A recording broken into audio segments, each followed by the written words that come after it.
No dia seguinte, João viu Jesus aproximando-se e disse: Vejam, é o Cordeiro de Deus que tira o pecado do mundo. No dia seguinte, João viu Jesus aproximando-se e disse: Vejam, é o Cordeiro de Deus que tira o pecado do mundo. Aqui o evangelista João está falando a respeito de João Batista. Esse João aqui que a gente acabou de ler, que viu Jesus, é João Batista, e ele faz essa declaração a respeito de Jesus. Vejam, é o Cordeiro de Deus que tira o pecado do mundo. Ultimamente tem sido um pouco moda algumas pessoas lá no Instagram colocarem aquelas caixinhas de perguntas e respostas. Eu não sei se você vê isso aí, mas a maioria dos influenciadores mais famosos, mais conhecidos, tem colocado muitas caixinhas para que os fãs ou os seguidores coloquem ali as suas perguntas, enfim, fiquem mais próximos ali e tal. E aí eu sigo alguns pastores que têm colocado também essas caixinhas de perguntas e respostas. E aí, enquanto eu estava lendo algumas dessas caixinhas, ao longo de alguns dias aí, para cá até hoje, eu li algumas que causaram aquela sensação estranha no coração. Eu vou ler para vocês entenderem sobre o que eu estou falando. Algumas pessoas perguntaram para pastores sérios assim: Pastor, sexo a três é pecado? Outra pergunta que fizeram: Sou casada e estou apaixonada por um homem casado, e ele também. Me ajude. Outra pergunta que fizeram: É errado mandar nudes? Outra pergunta: Namoro com o intuito de casar. Ter relação sexual é pecado? Outra pergunta: Moro com a minha noiva, mas não quero casar. O que fazer? Vontade de matar um cara desse, né? Fala aí, mulherada. Outra pergunta: Cristão pode ficar? Olha essa agora, bizarra, mas isso é sério, cara. Eu peguei dessas caixinhas mesmo assim. É errado o homem bater em mulher? Aí a última que eu vou ler aqui. Pastor, o correto é dar dízimo do salário bruto ou do líquido? Eu, sinceramente, eu não sei como fica o seu coração quando você vê uma pergunta dessa, ou quando você lê de algum pastor sério, até às vezes respondendo assim com a melhor das intenções. Mas quando eu leio essas perguntas, na minha opinião, essas perguntas revelam muito mais do que dúvidas reais, do que dúvidas realmente que as pessoas têm. Essas perguntas revelam desejo. Revelam desejo. No fundo, o que essas pessoas estão querendo é manter essas práticas, estão querendo só que alguém fale assim: pode continuar, pode fazer, vai fundo. O desejo do ser humano, distorcido pelo pecado, ele é totalmente contrário às coisas de Deus, à vontade de Deus, ao próprio Deus. A gente tem uma tendência natural a desejar o pecado. E o que mais me assusta é que a gente hoje vive numa cultura que tenta diminuir a gravidade e o poder destruidor do pecado. Infelizmente, muitas vezes eu ouço alguns líderes e alguns pastores desses mais progressistas, mais liberais, tentando relativizar alguns pecados, como se a cultura em que a gente vive fosse a base da fé que a gente deve seguir no nosso dia a dia. Eu não sei se você repara, mas existe hoje um esforço da sociedade em que a gente vive para que algumas práticas pecaminosas sejam consideradas mais aceitas, sejam consideradas defendidas, sejam consideradas mais embelezadas na nossa cultura. Isso apesar da Bíblia deixar claro para a gente o que é pecado. Infelizmente, muitos crentes que vivem no nosso meio ainda querem dar uma olhada nos textos bíblicos com um olhar pós-moderno do século 21. No texto que a gente leu aqui, essa noite, esse texto de João, capítulo 1, verso 29, João Batista, ele resume de uma forma magnífica a missão principal de Jesus na terra, que é tirar o pecado do mundo. A missão principal de Jesus é tirar o pecado do mundo. E deixa eu tentar dar um panorama para você, para mostrar o peso dessas palavras de João. Durante 1500 anos aproximadamente, o povo judeu esperava alguém muito especial. Cara, 1500 anos é muito tempo. Só para você ter aí uma base de comparação, a história do nosso país, da descoberta até hoje, a gente tem mais ou menos, pouco mais de 500 anos. Eu estou falando de 1500, mais de 3 vezes o período da descoberta do nosso país. 1500 anos, o povo judeu esperava alguém muito especial, muito tempo. Quando você lê a história dos principais nomes do povo de Israel, você vai perceber que sempre vai existir ali uma menção a uma promessa de uma bênção contínua sobre esse povo. A gente vai sempre perceber que tinha ali uma promessa de Deus de sustentar, de ficar para sempre, de permanecer no meio desse povo. E aí, com o tempo, Deus revela gradativamente que essa bênção viria por meio de uma pessoa em algum momento. O povo não fazia ideia de que momento seria esse, mas o povo aguardava ansiosamente. Quando a gente vai para a palavra e a gente percebe, por exemplo, 3 dos principais nomes da história do povo mostram isso para a gente. E quando a gente liga essas promessas desses principais nomes aqui, a gente vai perceber que elas apontam para Jesus. Esses 3 principais nomes do povo que eu estou falando para vocês aqui nesse momento são Abraão, Moisés e Davi. Abraão, Moisés e Davi, em algum momento da história deles, Deus se revela para eles de uma forma especial e fala coisas maravilhosas para eles e confirma essas promessas. Isso sem nem mencionar os profetas de Israel, que foram também muito importantes. A gente, infelizmente, não tem o tempo de um fim de semana de treinamento para eu entrar em todos os detalhes com vocês aqui, então estou pegando as coisas mais importantes para chegar no ponto que eu quero chegar. Então a gente vai, por exemplo, para Abraão, quando Deus fala diretamente com Abraão, e você pode encontrar isso lá em Gênesis capítulo 12, versos 2 e 3, o próprio Deus fala para ele: farei de você um grande povo e o abençoarei. Por meio de você, todos os povos da terra serão abençoados.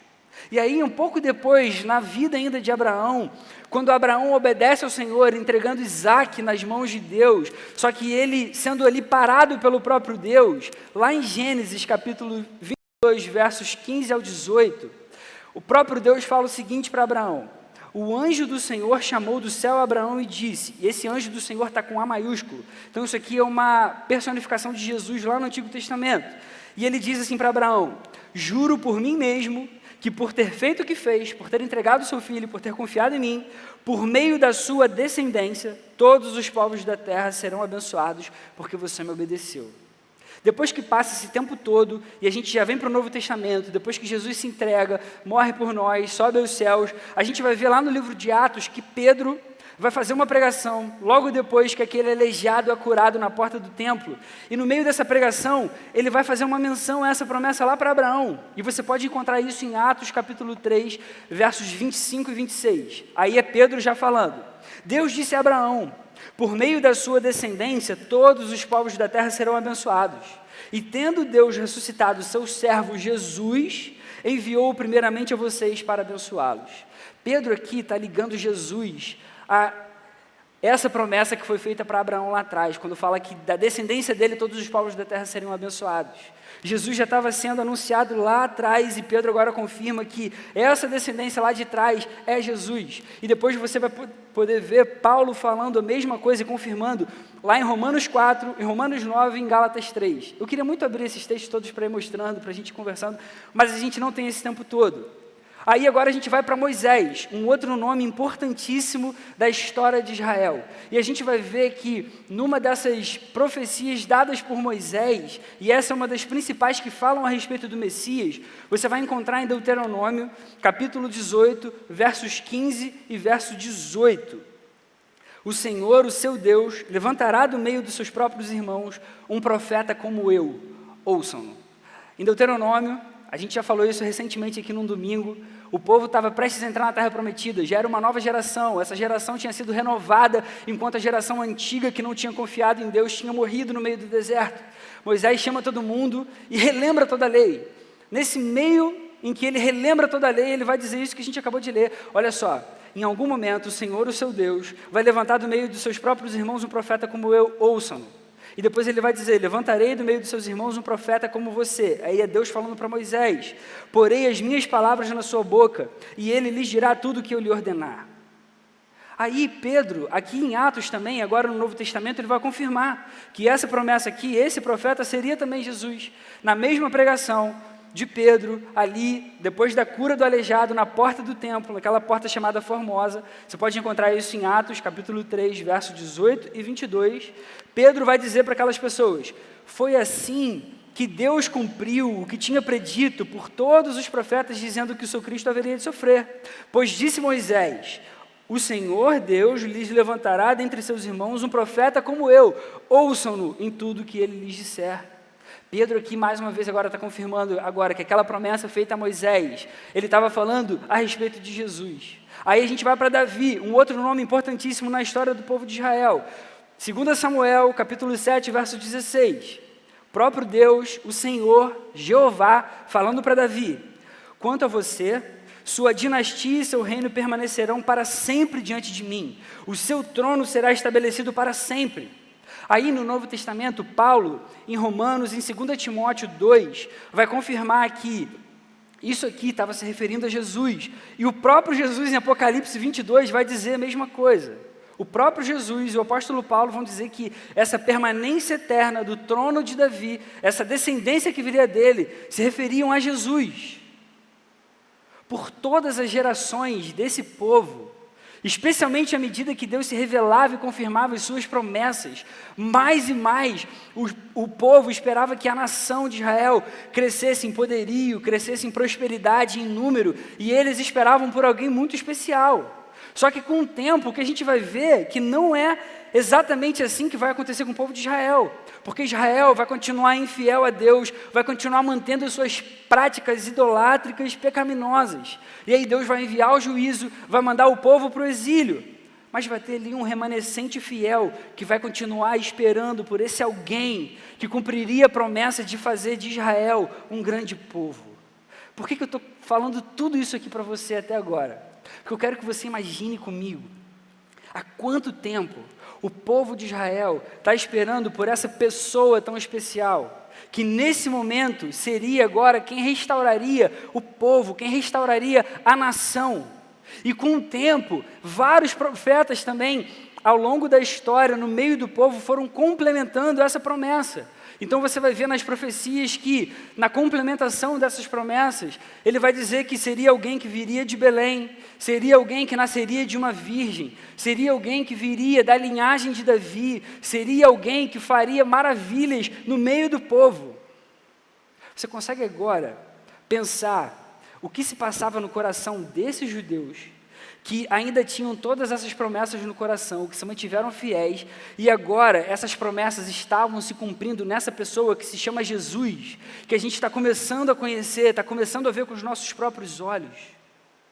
A maioria dos discípulos daquele tempo talvez olhasse para Jesus e dissesse: vejam, esse é o rei esperado que as profecias falavam.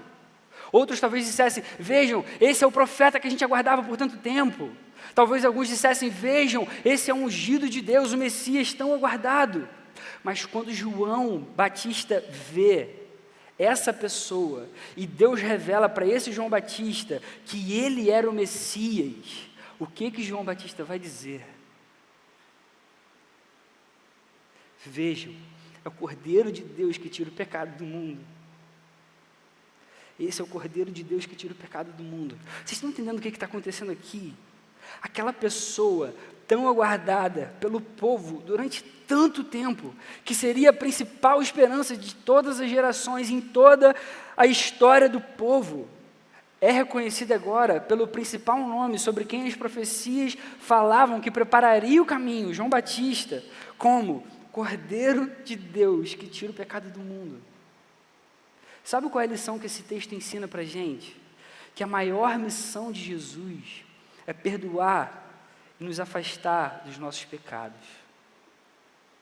A maior missão de Jesus é perdoar cada um de nós e afastar a gente dos nossos pecados. O Messias esperado, ele seria alguém muito maior que todos os antepassados, por mais que eles tivessem sido influentes e muito famosos no seu povo. seria alguém muito maior que Abraão, Isaac e Jacó, seria alguém muito maior que Moisés, ou que Davi, ou que qualquer outro profeta conhecido. E João não diz, vejam, esse é o grande rei que Israel esperava, esse é o grande profeta, esse é o grande líder. A característica principal que chamava a atenção é que ele era o Cordeiro de Deus que tirava o pecado. Cordeiro de Deus que tira o pecado. Jesus, ele vem ao mundo e se entrega para reconciliar cada um de nós com o nosso Deus, com o único Deus que existe. E como que isso acontece? Isso acontece mediante a pureza de todos os nossos pecados, mediante a purificação do nosso coração, de toda a limpeza, de tudo aquilo que entristece a Deus, de tudo aquilo que cega, tudo aquilo que faz com que a gente não consiga enxergar esse Deus. As consequências dessas palavras de João são que o pecado é o pior mal da humanidade. E Jesus veio para libertar a gente desse mal mais do que qualquer outro. E eu queria detalhar um pouco essas duas consequências antes da gente entrar nas aplicações desse texto aqui. A primeira consequência das palavras de João é que o pecado é o pior mal da humanidade. O pecado, ele é o pior mal que pode existir. Como a gente falou no início aqui dessa noite, muita gente tenta modificar o conceito de pecado ao longo do tempo, de acordo com as suas próprias vontades ou de acordo com as suas interpretações do que a Bíblia está tentando ensinar. Mas fica a minha pergunta, será que o conceito de pecado pode mudar dependendo da cultura? Será que pecado é alterado ao longo do tempo? É claro que não, é claro que não. O pecado não prescreve. Pecado não deixa de ser ao longo do tempo. Não existem coisas que são pecados e deixam de ser de acordo com alguma circunstância, de acordo com alguma cultura ou de acordo com algum momento. A palavra é quem vai ensinar para a gente o que é pecado e o que não é. E isso é imutável. Às vezes, as pessoas confundem a relação da lei com a graça depois da vinda de Jesus, como se Deus tivesse mudado. Deus não mudou. Deus sempre foi o mesmo, Ele sempre pensou da mesma forma. E aí a gente precisa entender aqui algumas coisas que são importantíssimas para a gente não errar esses conceitos. Eu queria compartilhar com você essa noite. Tenta prestar atenção agora, porque isso aqui é importante pra caramba. Eu estou querendo dizer que a lei não mudou por causa da graça de Jesus. Eu vou tentar explicar o que eu estou querendo dizer com isso. No Antigo Testamento, Deus, o único Deus, veio até a humanidade, se revelou e deu a sua lei para o seu povo. A gente tem falado ultimamente sobre isso aqui em alguns cultos de domingo, de sábado também. Quando Deus se revelou, especialmente por meio de Moisés, Ele deu leis ao povo. E você já deve saber disso. Você pode ler todas essas leis lá no livro de Levítico, terceiro livro da Bíblia. Todas elas vão estar descritas ali. A gente já falou sobre isso aqui, que quando Deus revelou a sua lei, Ele estava mostrando ali o seu caráter, a sua vontade, era quem Ele era de fato nas suas leis. Quando Ele pede que o povo obedeça aqueles mandamentos, Ele faz isso por amor ao povo, para que o povo se mantivesse vivo, para que o povo de fato fosse redimido. Deus estava cumprindo com a sua lei todo o seu propósito de redenção. Então Ele dá leis para o seu povo. Só que quando você analisa todas essas leis, você vai perceber que elas podem ser divididas em 3 grandes blocos. Nessas leis, você vai ter um bloco de leis morais, um bloco de leis cerimoniais e um bloco de leis civis. E isso vai fazer muita diferença para você, talvez, aqui essa noite. Tudo que está relacionado à conduta santa do povo, aos relacionamentos que eles tinham entre eles, a forma como eles se tratariam mutuamente, está no bloco das leis morais. Então as leis morais vão ser todas aquelas que vão falar sobre sexualidade, que vão falar sobre os relacionamentos, sobre toda a conduta ética e moral do povo. Tudo que está relacionado às cerimônias religiosas de propiciação, de expiação, de perdão dos pecados, todas as cerimônias que tinham a ver com os rituais de purificação, todas essas leis estavam no bloco das leis cerimoniais. Então, tudo que tiver sobre sacrifício dos animais, como que deveria ser, onde colocaria o sangue, tudo que tiver sobre as ofertas de cereais, sobre as ofertas de gratidão a Deus, como isso deveria ser feito, Tudo isso é o bloco de leis cerimoniais.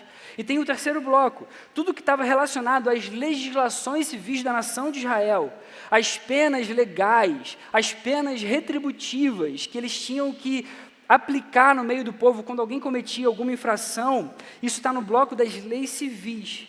Tudo que você viu sobre a aplicação dessas penas, como deveriam ser os julgamentos no meio do povo, quem poderia fazer parte do povo, quem deveria ser eliminado do meio do povo, tudo isso tem a ver com as leis civis. E por que eu estou explicando isso para vocês aqui essa noite?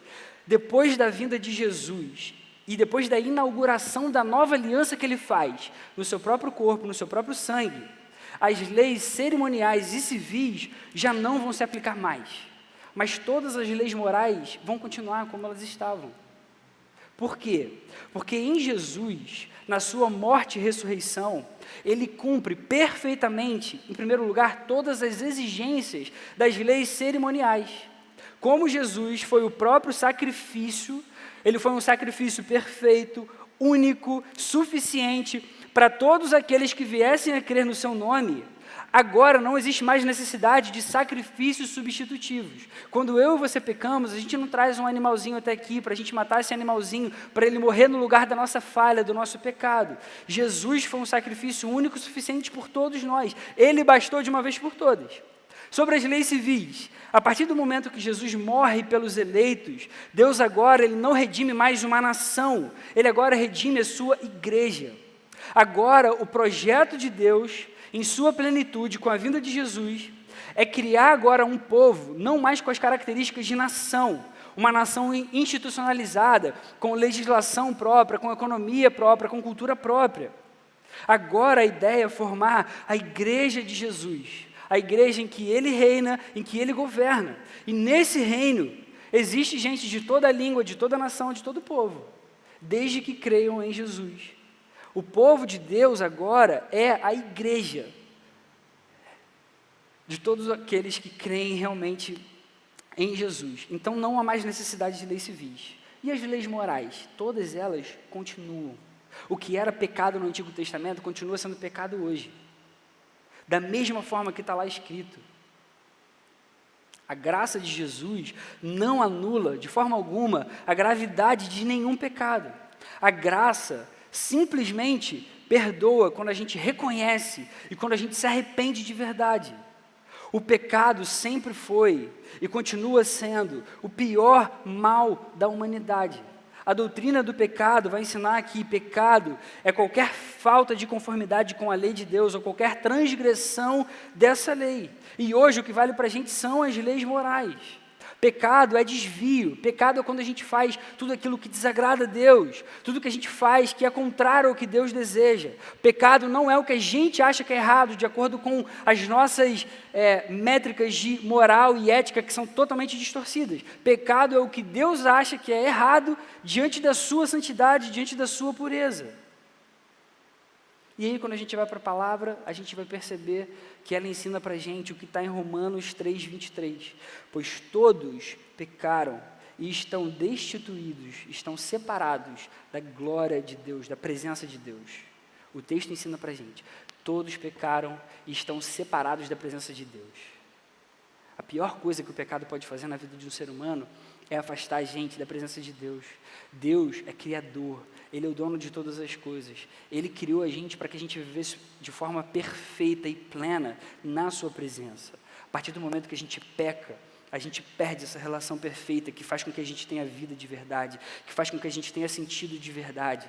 E a gente só vai conseguir viver de novo quando a gente volta para essa presença. Por isso o pecado é tão sério e é tão grave diante desse Deus perfeito. A pior consequência do pecado é essa: separar a gente da presença do Criador do mundo, do próprio Deus. O pecado, ele continua sendo pecado em toda a história da humanidade e é o pior mal que pode existir. E qual é a segunda consequência dessas palavras de João Batista para a gente? É que Jesus veio para libertar cada um de nós desse mal específico, muito mais do que qualquer outro mal que você possa imaginar. Só havia uma esperança para mim e para você. Se por causa do pecado a gente foi separado de Deus e hoje a gente está sujeito à morte, a única forma da gente viver seria alguém ou alguma coisa que pudesse mudar essa condição. algo ou alguém capaz de restaurar esse relacionamento perdido. E esse alguém é Jesus. E aí a palavra vai ensinar para a gente em Romanos 5,19, que assim como por meio da desobediência de um só homem, muitos foram feitos pecadores, assim também, por meio da obediência de um único homem, muitos serão feitos justos. Isso é maravilhoso, cara. Isso é maravilhoso. Jesus veio em forma humana para fazer o que a gente nunca poderia, nos reconciliar com Deus, nos livrar da morte. O homem pecou, ele foi afastado de Deus, ele não poderia se aproximar por si só. Ele já nasce pecador, ele já nasce inimigo de Deus, como a gente falou. Se a gente nasce em pecado, a gente já nasce afastado da presença de Deus. Mas Jesus deu a própria vida para mudar isso. Por isso João vai olhar para esse Salvador, para esse servo, para esse Messias, e vai dar o melhor adjetivo que ele poderia dar para Jesus: Cordeiro de Deus que tira o pecado do mundo. Você percebe a profundidade que existe nessa afirmação?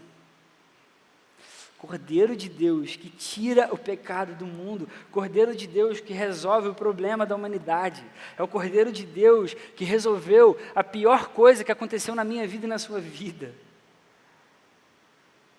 Isso afeta todas as áreas da nossa vida, sabe por quê? Porque às vezes a gente faz alguns diagnósticos errados sobre os problemas do mundo e os problemas que acontecem com a nossa própria vida. Você já viu esses slogans impactantes que tem por aí, que falam do amor? Por exemplo, o mundo precisa de mais amor. Você já deve ter ouvido isso. Tem aquela musiquinha, What I need is love. O mundo acredita que a gente realmente precisa de mais amor. Mas isso não é verdade para quem crê na Bíblia, para quem ama Jesus. O mundo precisa de mais Jesus. Sabe por quê? A falta de amor é só um sintoma, não é o problema em si. Eu vou tentar explicar isso para vocês. A gente está vivendo uma pandemia, Covid-19. Quando a gente pega esse vírus, a gente tem alguns sintomas. A gente tem febre. Eu já peguei esse vírus no final do ano passado. A gente tem febre, perde apetite, paladar, olfato, tem dores. Tem várias pessoas que têm vários sintomas a respeito do vírus. Qual é o principal problema? O principal problema é o vírus começar a tomar conta do corpo, é o vírus começar a tomar alguns órgãos nossos, até que em alguns casos, infelizmente, ele leva à morte. E os sintomas são a febre, são a perda do paladar, do olfato, são só sintomas. O pior mal da humanidade não é a falta de amor. A falta de amor é só um sintoma. O pior mal da humanidade não é a violência que existe no nosso meio. O pior mal da humanidade não é a fome que existe no nosso meio. O pior mal da humanidade não é a injustiça que a gente vê, não é a corrupção que a gente vê em todo tempo, ou qualquer outra coisa ruim que você possa pensar. Tudo isso é só sintoma. O pior mal da humanidade é o pecado. É o pecado que existe no ser humano, em todos os corações. E a única forma de tratar esse pior mal é enchendo de Jesus. Só Jesus pode curar isso. Se você quer resolver a falta de amor, se você quer resolver a violência, a fome, todas essas coisas, a gente precisa espalhar Jesus para o mundo. Pecado só se resolve com Jesus, porque Ele é o Cordeiro de Deus que tira o pecado.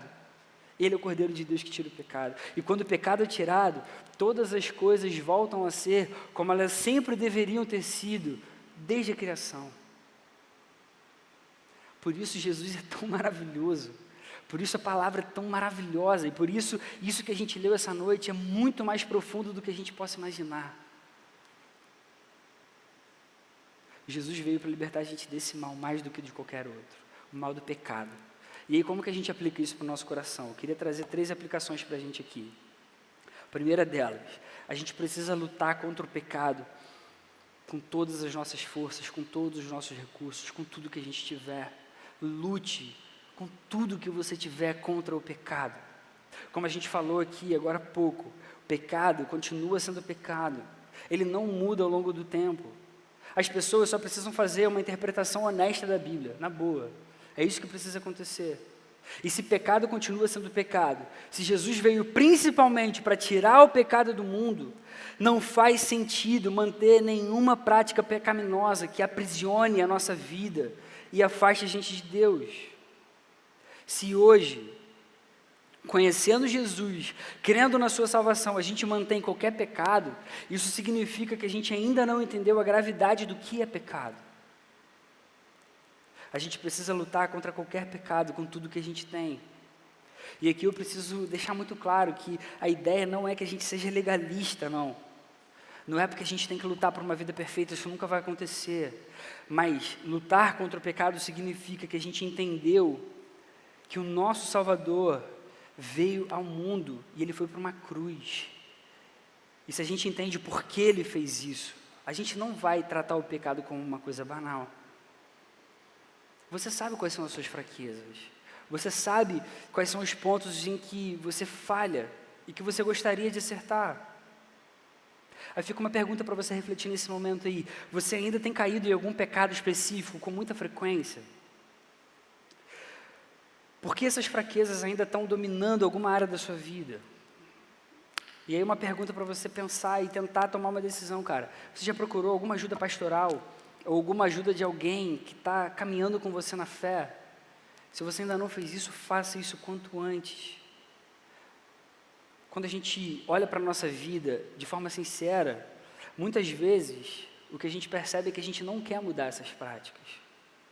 Elas trazem um certo prazer, elas trazem uma falsa sensação de satisfação. Como eu falei no início, daquelas perguntas que foram feitas aos pastores. No fundo, a gente só quer alguém que dê uma chancelada no que a gente já está fazendo. Infelizmente. Vai que alguém traz uma ideia teológica aqui que explique isso e eu consiga manter essa parada. Infelizmente, no fundo, a gente não tem aquele desejo profundo, com todo o nosso coração, com todo o nosso ser, de agradar Jesus, de caminhar com Jesus, de encher a nossa vida e a nossa alma de Jesus, porque se a gente tivesse, a gente entenderia que o pecado é a pior coisa que pode acontecer na nossa vida. E na maioria das vezes, a gente vai perceber na nossa caminhada que o Espírito Santo, ele vai denunciar o que é pecado. Na maioria das vezes, a gente não precisa nem falar, porque a gente cai e a gente sente aquela tristeza na hora, a gente sabe. A gente tem um Espírito que se importa com a nossa vida, então a gente precisa lutar com todas as nossas forças contra esse mal. Eu conheço pessoas que têm estado desanimadas na caminhada, eu conheço pessoas que há bastante tempo já não têm uma experiência nova com Deus. Eu conheço pessoas que, infelizmente, não entendem por que algumas coisas não têm dado certo na sua vida. Eu posso afirmar para você que na maioria desses casos, são pecados que têm sido agasalhados no coração, que têm impedido as pessoas de terem um nível mais profundo com Jesus, de caminharem com Jesus, de olharem para Jesus como uma coisa mais preciosa, mais importante, e mais magnífica, e maravilhosa, todos os adjetivos que você puder pensar na sua cabeça. Todo pecado traz as suas consequências. A gente precisa lutar com tudo que a gente tiver. A segunda aplicação para a nossa vida: não caia na tentação de diminuir algum pecado porque ele pareceu justificável para você. A gente não pode fazer isso. Sabe, quando a gente tropeça, a gente cai. Ah, mas foi por causa disso. Ah, foi por causa de tal coisa. Ah, foi por causa que, tal. Ah, foi difícil demais. Cara, a gente não pode agir dessa forma. Quando a gente lê a palavra, João capítulo 8, verso 34, o próprio Jesus diz: digo-lhes a verdade, todo aquele que vive pecando é escravo do pecado. Justificar qualquer pecado é igual a pegar uma algema e colocar nos seus próprios punhos, você se aprisionar. Quando você dá mole em alguma coisa que você sabe que realmente desagradou a Deus, e fica tentando falar por quê, justificar, ou quando você foge de Deus em vez de pedir perdão ao próprio Deus, é como se realmente você quisesse continuar preso. Bota essas algemas aqui. É como se a gente estivesse entregando a nossa liberdade por um prato de lentilha. Uma coisa que é muito inferior, uma coisa que não tem o mesmo benefício da presença maravilhosa de Jesus, tá ligado? O pecado, ele aprisiona a gente, ele afasta a gente de Deus, ele distorce as nossas afeições, ele distorce os nossos desejos. Quando a gente peca e a gente não se arrepende, a gente continua na nossa prática, a gente volta a ser egoísta, a gente volta a ser egocêntrico, a gente volta a ser avarento, a gente volta a ser falso, a gente volta a ser mentiroso. Então não arranje justificativa, reconheça qualquer pecado diante de Deus e peça perdão a Ele o quanto antes. E a notícia mais maravilhosa para a gente é que Ele está sempre disposto a perdoar, Ele está sempre de braços abertos falando: vamos mudar, vamos caminhar, vamos se aprofundar agora comigo. Não me deixa longe da sua vida, não, eu quero caminhar contigo. Pecado é para se arrepender, não para se justificar. Pecado é para se arrepender, não é para a gente ficar tentando arranjar justificativa. Terceira aplicação para a nossa vida. Mantenha seu relacionamento com Jesus em dia para viver uma vida vitoriosa. Cara, a gente precisa caminhar com Jesus de verdade, assim, sabe? Permanecer na presença de Jesus. Se a gente quer ter uma vida vitoriosa, se a gente quer viver realmente na presença dEle, não pecando, se a gente quer estar cada vez mais perto dEle, se a gente quer aprofundar esse relacionamento, cara, a gente precisa estar sempre colado em Jesus. Nós somos livres. Jesus nos fez livres. E a nossa liberdade, a gente já falou sobre isso, ela tem muito mais a ver com a possibilidade que a gente tem agora de escolher Jesus, de desejar mais e mais a Jesus. Por isso nós somos livres. Nós não somos livres para fazermos o que quisermos. A gente é livre agora, porque agora a gente consegue olhar para Deus, enxergar em Deus a melhor coisa da nossa vida. Essa é a liberdade que Deus nos dá. Nessa liberdade a gente volta a ser quem a gente sempre deveria ter sido. A gente volta para a presença de Deus. Quem estava separado, destituído da glória de Deus, agora volta para a presença dEle. Essa é a liberdade que Jesus traz para cada um de nós. Então a gente hoje pode sim e deve desejar cada vez mais, querer cada vez mais, buscar cada vez mais o nosso Salvador no nosso dia a dia, em todos os momentos. O segredo para se viver uma vida vitoriosa contra o pecado é permanecer em Jesus. Só Jesus pode dar para a gente a força necessária para a gente vencer qualquer pecado. Quando a gente lê, por exemplo, Gálatas 5,16, a palavra diz: por isso digo, vivam pelo Espírito e de modo nenhum satisfarão os desejos da carne.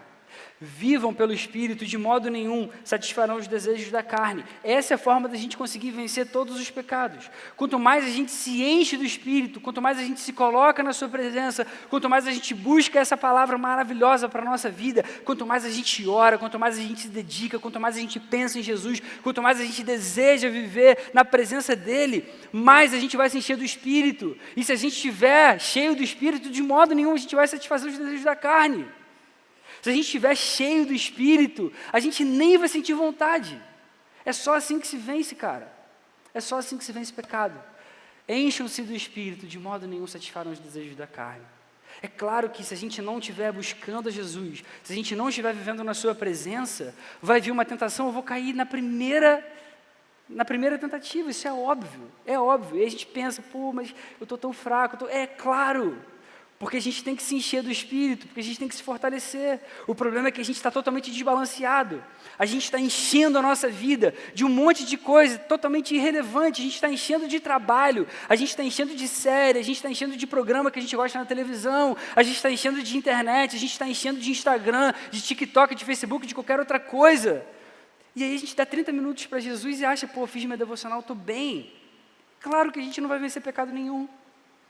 E isso precisa ligar um alerta na nossa vida. Se o que a gente mais quer é Jesus, é a sua presença, é caminhar nos seus caminhos, um dia a gente vai viver no céu.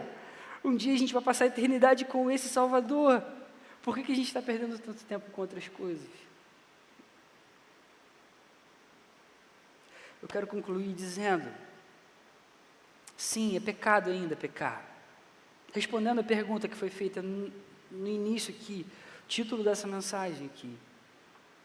A ideia aqui não é a gente viver, não é a gente pregar uma vida legalista que busca uma perfeição que nunca vai existir. Isso nunca vai acontecer. Ninguém nunca vai ser perfeito.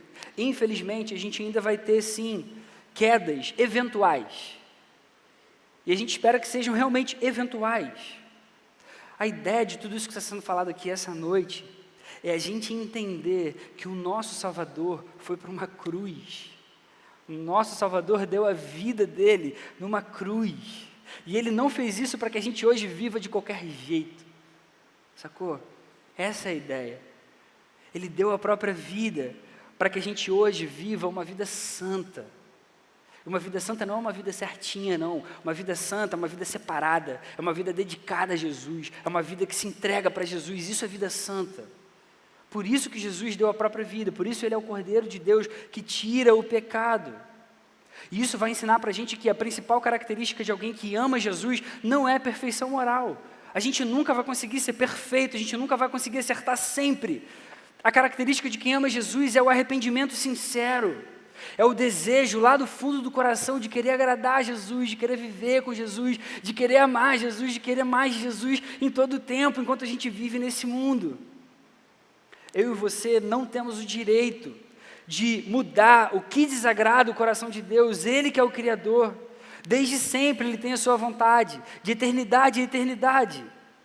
A gente não tem o direito de mudar a vontade de Deus de acordo com os padrões humanos. A gente não deve aumentar nenhum pecado a um nível em que não pareça existir perdão. E a gente também não deve diminuir nenhum pecado que o torne irrelevante para o que Jesus veio fazer aqui nesse mundo. Jesus veio tirar o pecado. Jesus veio tirar o pecado. Se o pecado não muda para Deus, o que Jesus veio fazer foi algo totalmente grandioso e merece toda a nossa reverência, todo o nosso amor e toda a nossa entrega. E isso aqui vai envolver o reconhecimento, vai envolver o arrependimento e vai envolver a nossa luta constante contra todo o pecado. E você deve ter percebido que eu não trouxe nenhuma listinha aqui do que é pecado, o que não é, porque isso a gente já sabe. Porque a gente precisa olhar para a palavra e entender que Jesus veio para fazer isso que a gente não conseguiria fazer sozinho, sacou? Então, cara, essa noite a ideia não é uma pregação que mostra alguma coisa que é impossível para a gente viver. Pelo contrário, é tão possível que a gente leu que Jesus veio para tirar o pecado do mundo. E Ele já fez tudo o que precisava fazer. Hoje eu e você podemos só viver nisso aqui. Isso é maravilhoso demais. Então eu queria agora fazer uma oração, eu queria pedir para você levantar no lugar onde você está. Porque agora a gente vai louvar e adorar esse Deus. Se isso realmente mexe com o seu coração, se isso faz sentido para você, cara, eu queria te convidar a louvar mesmo com toda a tua vida, sacou? Com toda a sua alma, porque esse Deus, Ele merece todo o nosso louvor, e Ele merece toda a nossa adoração, Ele merece toda a nossa alma, toda a nossa entrega com tudo que a gente tem, com tudo que a gente é. Amém? Vamos fazer uma oração? Senhor, muito obrigado pela sua presença nesse lugar, obrigado pela sua palavra que transforma completamente a nossa vida, muda a nossa história, traz para a gente um significado de vida, traz para a gente sentido. Muito obrigado, Senhor, muito obrigado porque ela trouxe vida para a nossa vida, ela faz com que a gente entenda por que Jesus fez o que fez, por que Ele ama da forma como Ele ama. Ajuda a gente agora, Senhor, a aplicar isso aqui na nossa vida, no nosso dia a dia, de modo que em todo tempo, Senhor, a gente pense em Jesus, a gente fale sobre Jesus, a gente deseje Jesus, a gente queira mais e mais de Jesus no nosso dia a dia, nos nossos afazeres, nos nossos momentos de solidão, nos nossos momentos em que estamos com os nossos amigos, ou em qualquer outro lugar, em qualquer ocasião, em qualquer circunstância. Jesus, ajuda para que a gente pense cada vez mais em você e a gente queira viver uma vida santa, como você ensina a gente a viver. Por favor, Jesus, ajuda a gente a viver na sua liberdade perfeita, maravilhosa. Você pagou um preço altíssimo por amor a cada um de nós. Então não deixe a gente perder de vista a importância que é isso, Senhor, a profundidade que é isso, a beleza que é isso e toda a sua majestade, Jesus. Ajuda a gente a te adorar com a nossa vida, com os nossos gestos e com toda a nossa voz, para a glória do teu nome, Senhor. Amém, Deus.